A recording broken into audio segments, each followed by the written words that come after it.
In progress.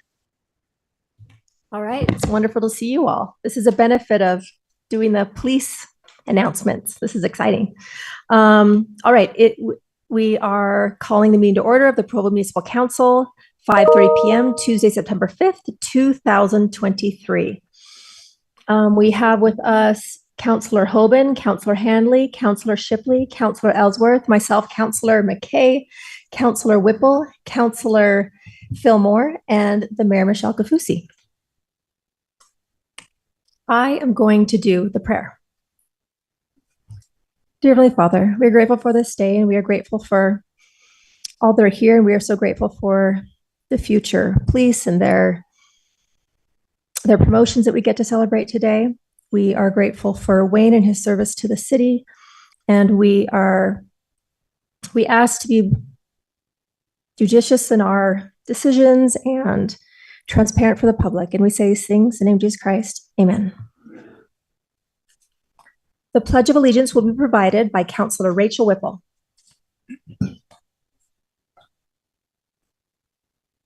I pledge allegiance to the flag of the United States of America and to the republic for which it stands, one nation, under God, indivisible, with liberty and justice for all.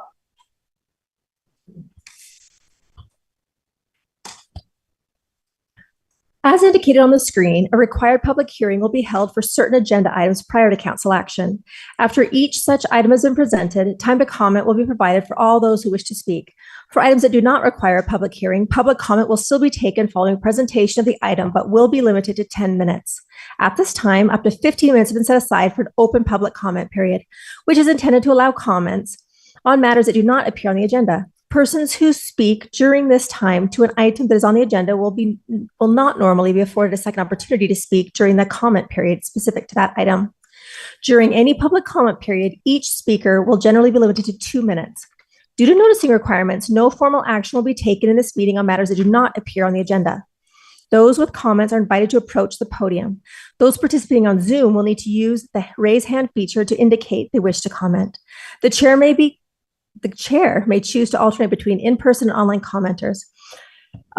First of all, there has been a little hoopla in Grandview as far as a street that I know many in the community have been worried about. So I just want to make a little announcement that when considering 1500 North, West, 2000 South, right? It's a connector to 2000 in Orem.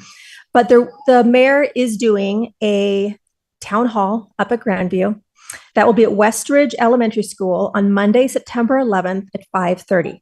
So if there's any here for comment on that, I just wanted to make sure that you are aware of that. We just made all these plans today and got that set in motion. And there's going to be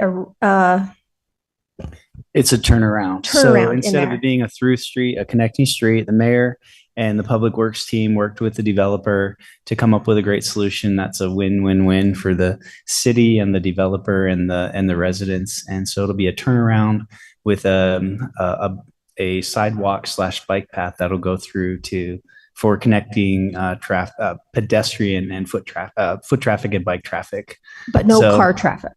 No car traffic. So great resolution there for anyone who was here for that. Thanks. Okay. So yeah, we just wanted to get that out there.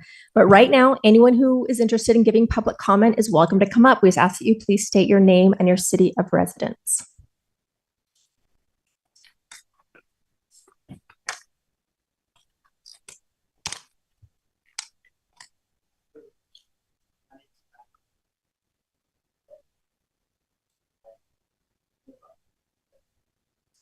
I want to share public comment.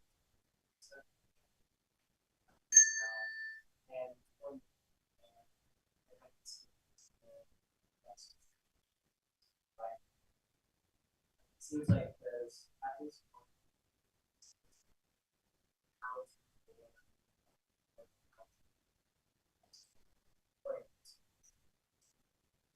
with that.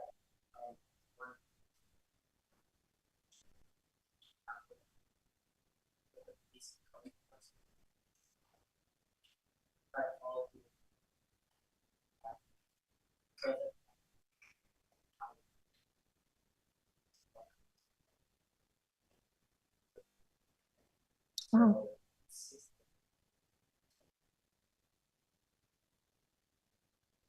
So that being said,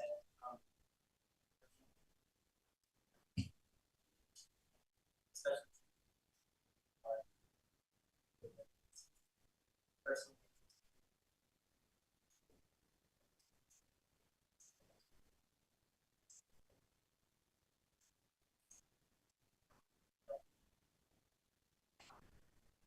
Thanks, Brad. Could you please give the name of that company to our staff over there? And your last name, Brad. Bradley Day. Thank you. If you just give that name of the company to our staff, that would be helpful.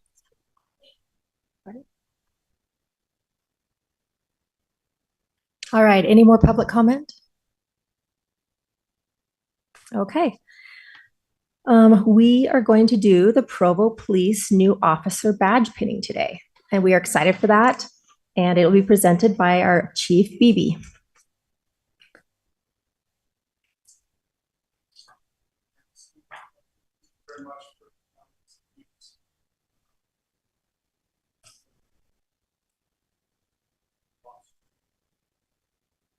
Today we gather to celebrate the time honored tradition that carries there we go. Now it's on. Sorry. Immense significance in law enforcement community. The badge pinning ceremony. This moment marks a pivotal milestone in the lives of those who have chosen the noble path of protecting and serving our community. The badge itself is not merely a piece of metal. It is a symbol of dedication and commitment to uphold justice and a pledge to stand against adversity. It is a symbol of public trust. As we pin this badge onto the chests of our deserving officers, we're not just adorning them with a physical emblem. We are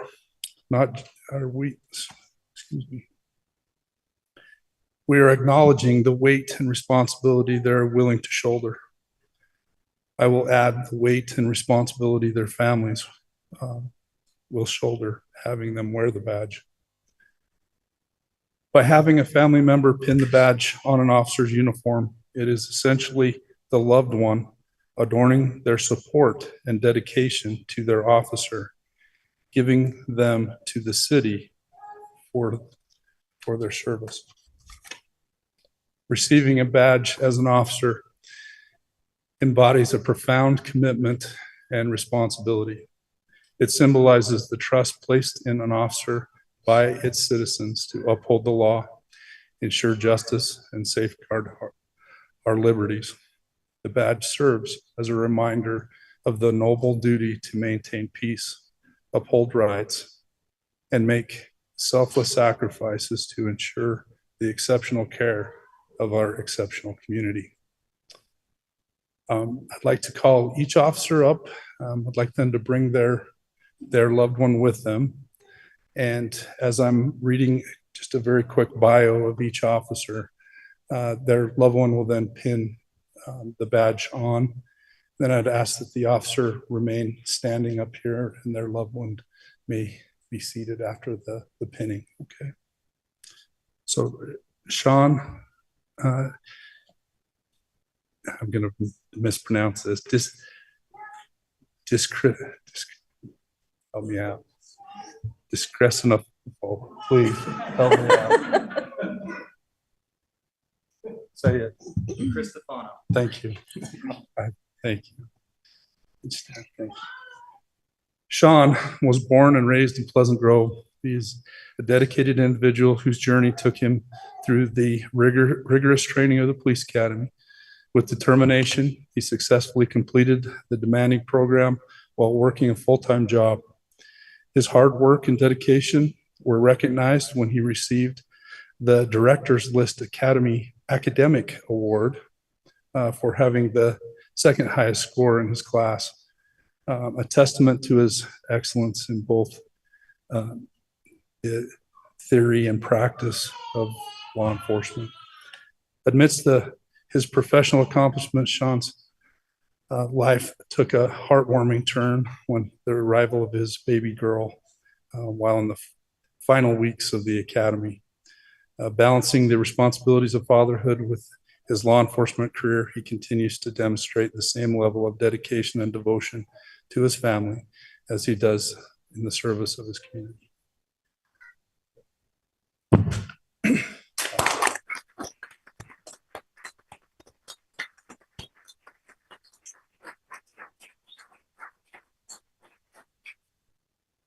Sal McGee.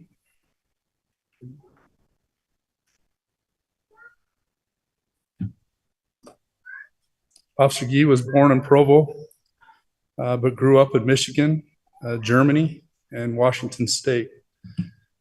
He returned to Provo in 2016, where he attended BYU and graduated with a bachelor's degree in physiology. Philosophy, thank you. While singing in choir at BYU, he met and married his lovely wife, Lisa. I'm not going to get her name right yet. They now live in Provo with their two girls, Greta and Mabel.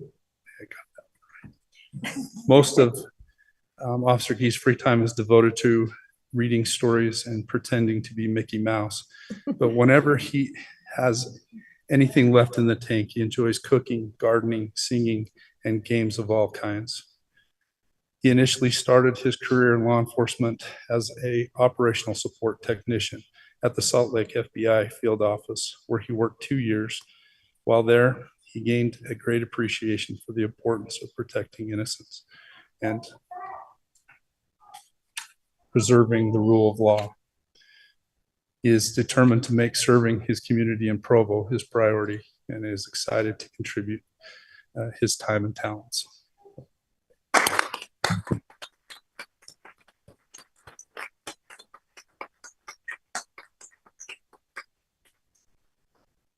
Sir Garrett Hood.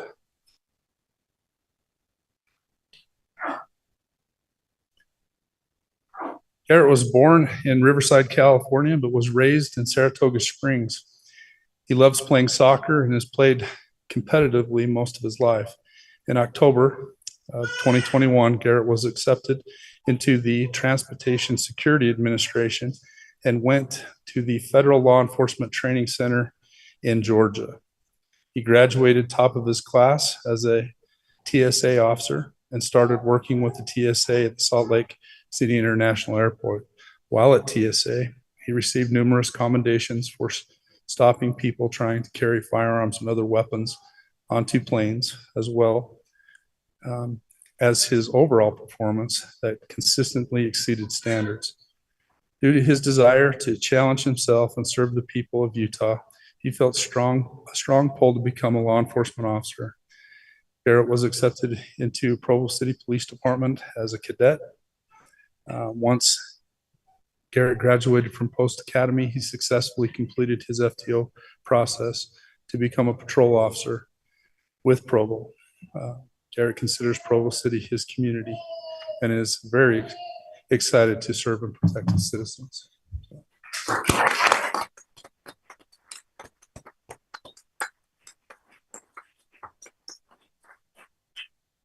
Officer Brock Hunger.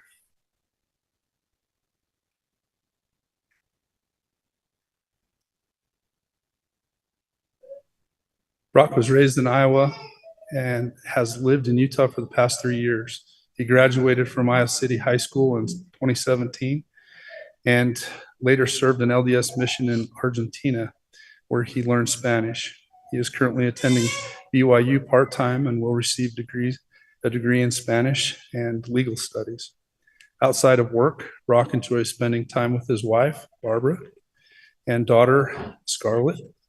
He also enjoys exercising, traveling, and spending time outside. He is currently learning Portuguese and has a desire to learn other languages as well.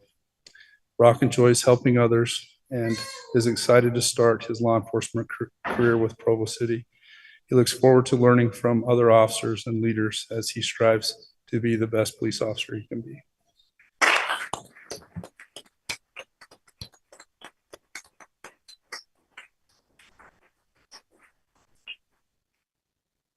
Gordon McKay.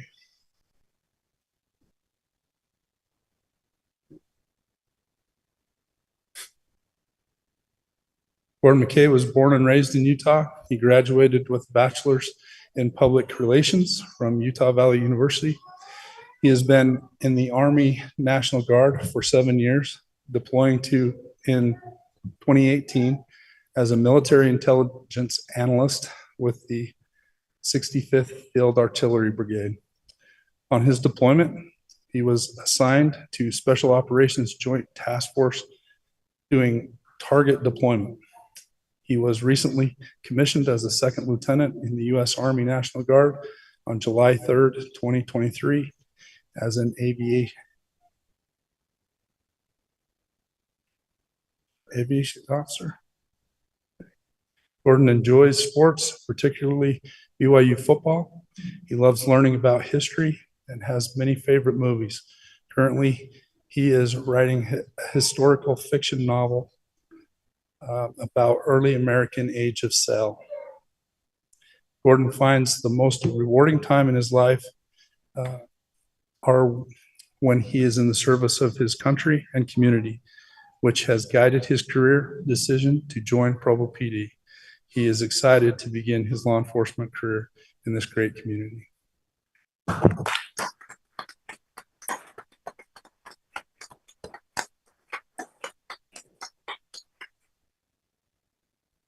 Brandon Neville.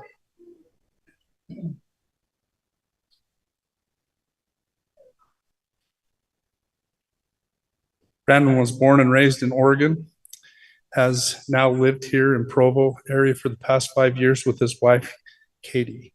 Soon after serving his 2-year LDS mission in Cape Verde Islands, Brandon and Katie were married and made their move to Utah, where he enrolled in BYU to pursue a degree in exercise science and begin training to become a pilot in the United States Air Force. He grew up in a large, active farm family, bucking hay, riding horses, and working with all kinds of livestock. He enjoys everything from mountain biking and whitewater rafting to backpacking and skiing in the mountainous regions. In high school, he lettered in as a varsity athlete in cross-country, track, wrestling, and graduated with honors while also earning an Eagle Scout Award. During his wife's battle with a brain tumor and surgeries, Brandon made it a hard decision to leave the Air Force and help Katie recover at home. Since then, he has always had the lingering itch to serve his country and because of his father's distinguished career as a trooper for Oregon State Police, Brandon was influenced to open a new chapter with Provo and is excited to dedicate his skills and abilities to the welfare of Provo.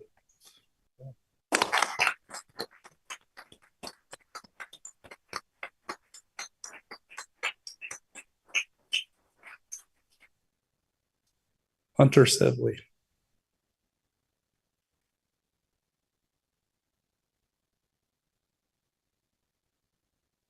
Hunter, did I pronounce it correctly? Okay. Thank goodness. Raised in Dallas, Texas, and Los Angeles, California, Hunter has lived in Provo for the last 2 years. He earned an associate's degree in criminal justice from Utah Valley University, and I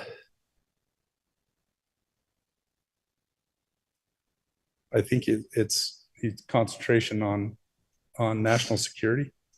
Part of it. Hunter served as a mission to Lima, Peru, and has experience with Spanish translation and interpreting.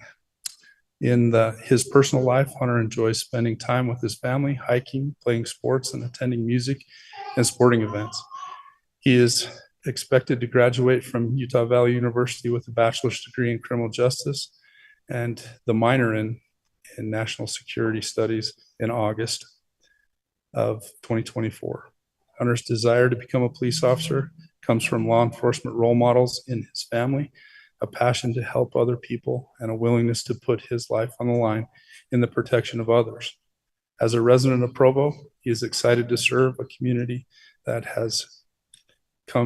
he has come to love for its kind citizens, family atmosphere, and overall public safety.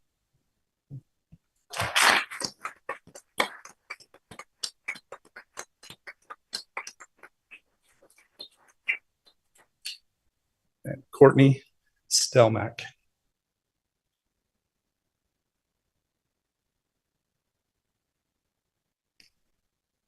Courtney was born in Massachusetts, moved to Utah in 2022. She graduated from Ridgeline High School in 2019 with interests in law enforcement and behavior analysis. Courtney has a background in applied behavior analysis with experience in working with individuals on the autism spectrum. In her personal endeavors, Courtney enjoys spending time with her family by going to the splash pad, the farmer's market, and exercising. Currently, she is working on furthering her skills in American Sign Language to benefit both herself and part of the community she will be serving as an officer. Courtney feels called to public service, and she has a passion for helping others in times of need. She is honored to be starting a career with Provo City, and she is looking forward to using her skills and experience to benefit the community.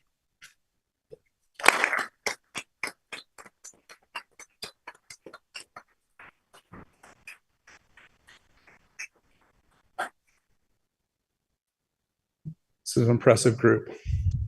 I'm very grateful for your time with me reading these.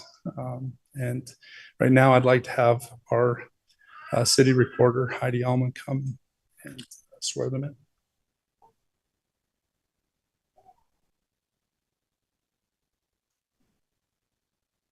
Okay, if you guys can just raise your right arm and just repeat after me. I do solemnly swear that I will support, obey, and defend the Constitution of the United States and the Constitution of the State of Utah, and that I will discharge the duties of my office with fidelity. Congratulations.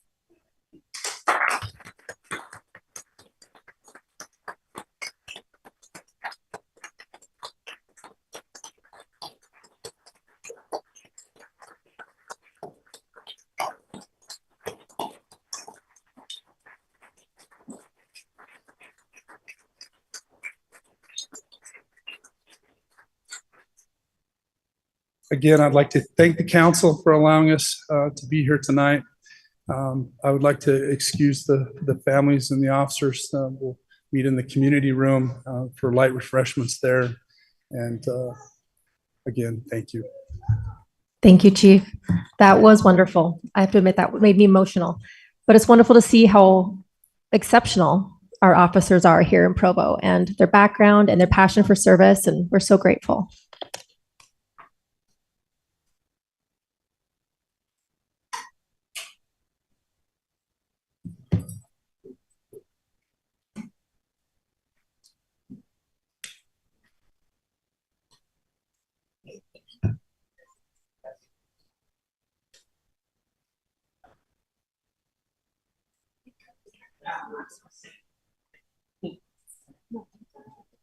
I've been swearing in.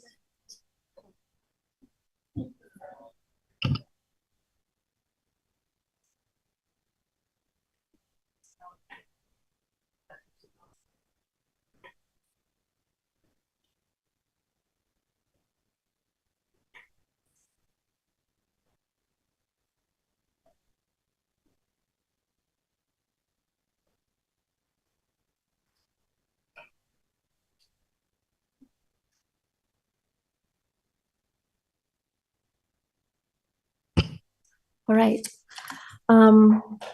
Today, we actually bid farewell to our esteemed Chief Administrator, Wayne Parker. And with deep gratitude, we'd like to acknowledge his decision to retire effective September 16th, 2023. His legacy of dedication and service spans nearly 2 decades. A true Provo native, his commitment to our city has guided us through transformative times, from a revitalized downtown to technological milestones, from improved transportation to thriving community centers.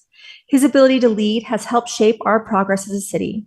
His achievements extend beyond infrastructure and reach into the very heart of our community.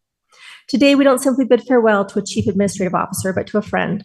Join me in expressing gratitude for his service and wishing him a retirement as vibrant as the impact he's had on our city.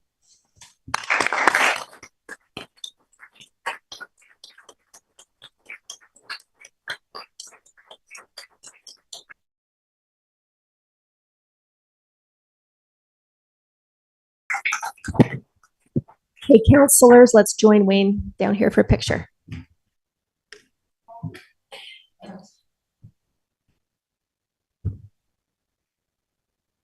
That's what Provo looked like when you started.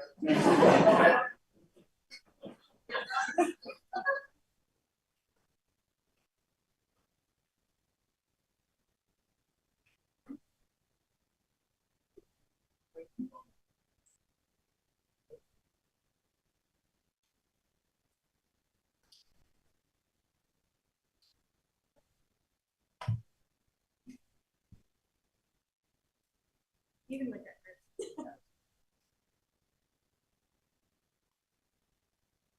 Whoever the picture. Signals to everyone.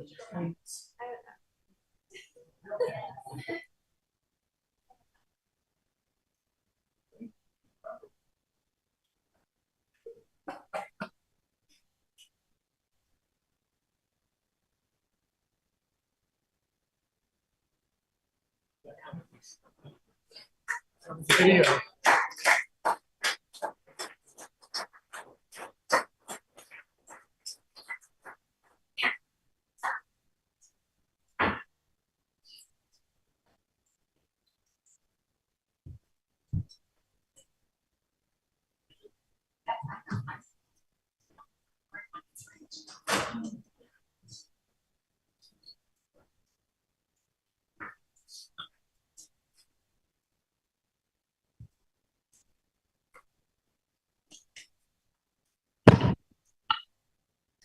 All right, next we have a resolution consenting to the appointment of individuals to various boards and commissions, and this will be presented by Mayor Michelle Kafusi.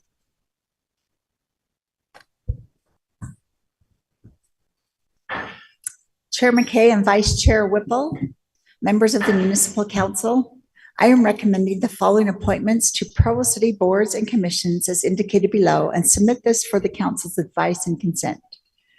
On Planning Commission, and I think he's here. Right there you are. I've been on this guy for 5 years. Jonathan Hill. Jonathan is a business owner in Provo and previously served for 5 years as the Fort Utah Neighborhood Chair. I am recommending Jonathan be appointed to the unexpired seat left by Peter Fife on the Planning Commission, ending June 30th, 2024. Transportation and Mobility Advisory Committee. Noah Gordon. Noah is a licensed professional civil engineer and currently works for the city of Linden as their city engineer.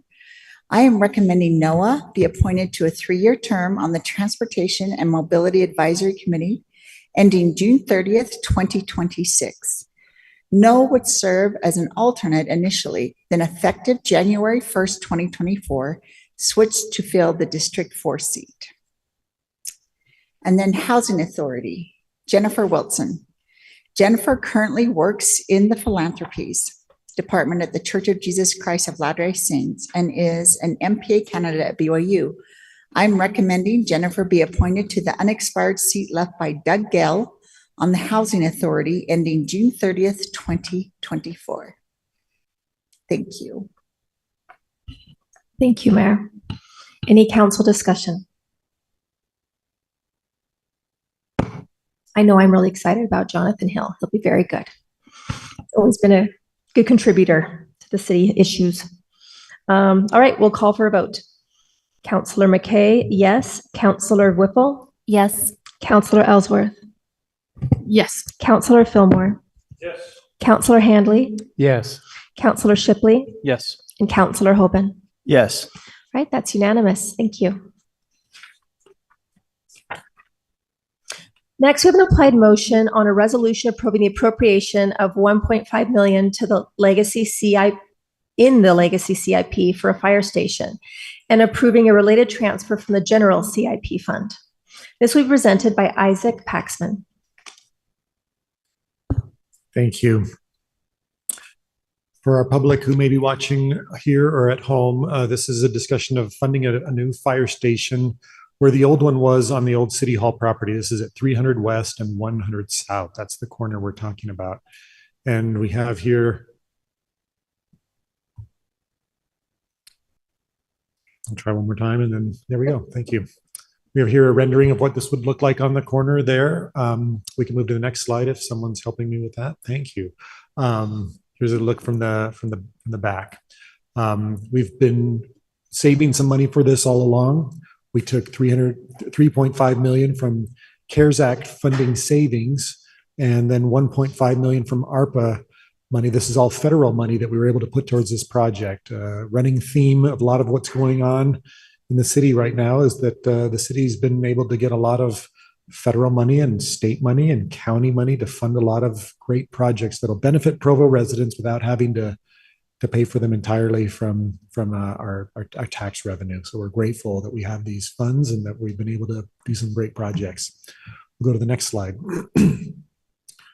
Unfortunately, as we did our bids, we came in higher than anticipated. And so we've been in a long, exhaustive process of trying to see if there's any way to save money on this.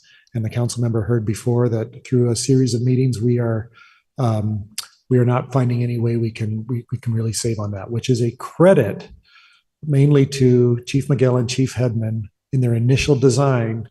We went through, I asked the hard questions. Can we change the carpet to something cheaper? And they said, yes, you can. The only problem is it'll be a carpet that needs to be replaced in 10 years.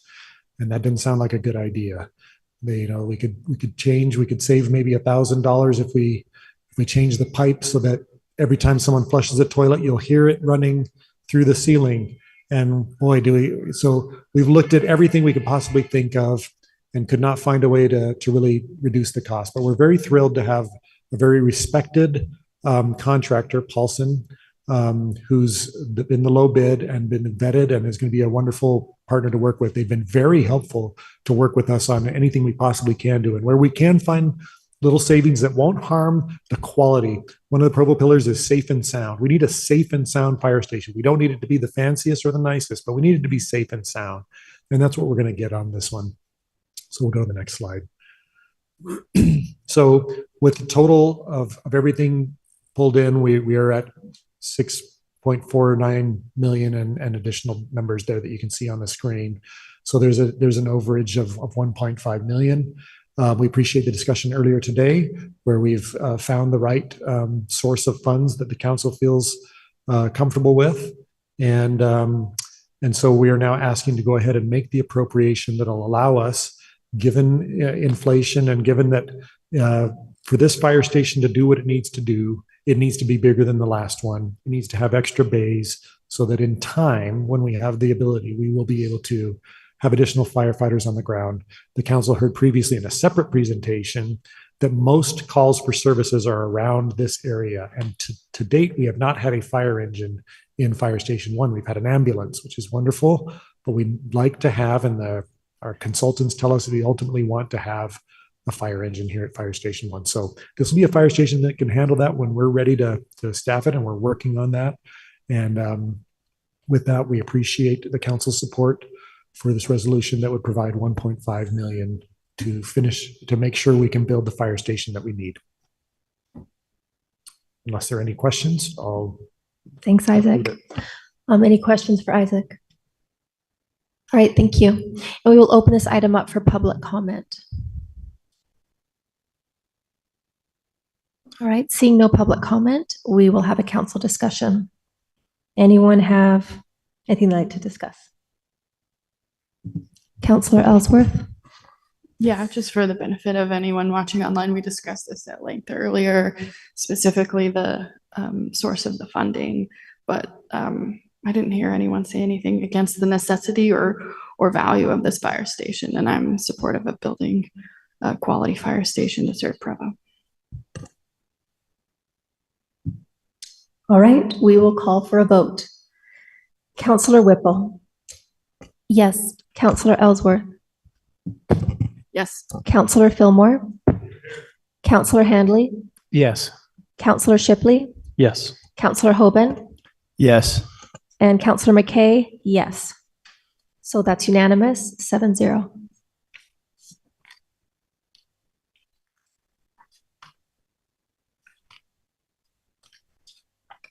That's it. All right. If there's no objection, we will now adjourn the Provo Municipal Council meeting by unanimous consent. I'll just say thank you. Speak. It seemed earlier you elicited comments, solicited comments regarding 1500 West. Yes. I didn't realize that was a time for all kinds of comments. May I offer mine? Yes. Not to that topic. To a Do we, different topic. is the recording still going? Is that allowed? I apologize Okay. for misunderstanding. That's okay. Do you just want to come talk to us personally? Or? Well, if it's not appropriate right now, I'll withdraw. No, he just got confused. He thought it was public comment specifically for 1500 West. He didn't realize that it was public comment for all items. Brian, can we do public comment right now? Is that okay? It's at your discretion. I just wanted to make sure the recording was still on. Okay, is the recording still going? Okay, we need your first name and last name and your city of residence, please. Roger Meinert. I'm the property owner at 1490 West, 1500 North. My house is precisely 267 feet from the drilling operation that's gone on in Grandview Hill for the last 3 years. We have endured vibrations in our house. We've endured the endless penetration of the noise into our home, and we've endured the dust. We're wondering, I've not been able to find anybody in the city administration or the contractor who can indicate whether that well is producing acceptable water. We've been told there's arsenic in the water and the well will be discontinued, but the grinding of a generator continues. Can anybody tell us the status of the project? Will the water be acceptable? If not, why are they still grinding away with a generator? Okay, we would love to help you with that. Who should we connect him with, Mayor? Okay, could we get your email from our staff and we will connect you directly with Dave and make sure that we get an answer to that question? That sounds frustrating.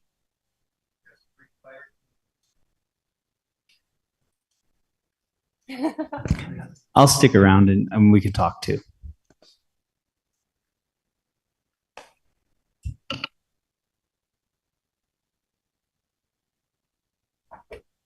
All right, we are going to re-adjourn. This is, if there is no objection, we will now adjourn the Provo Municipal Council meeting by unanimous consent.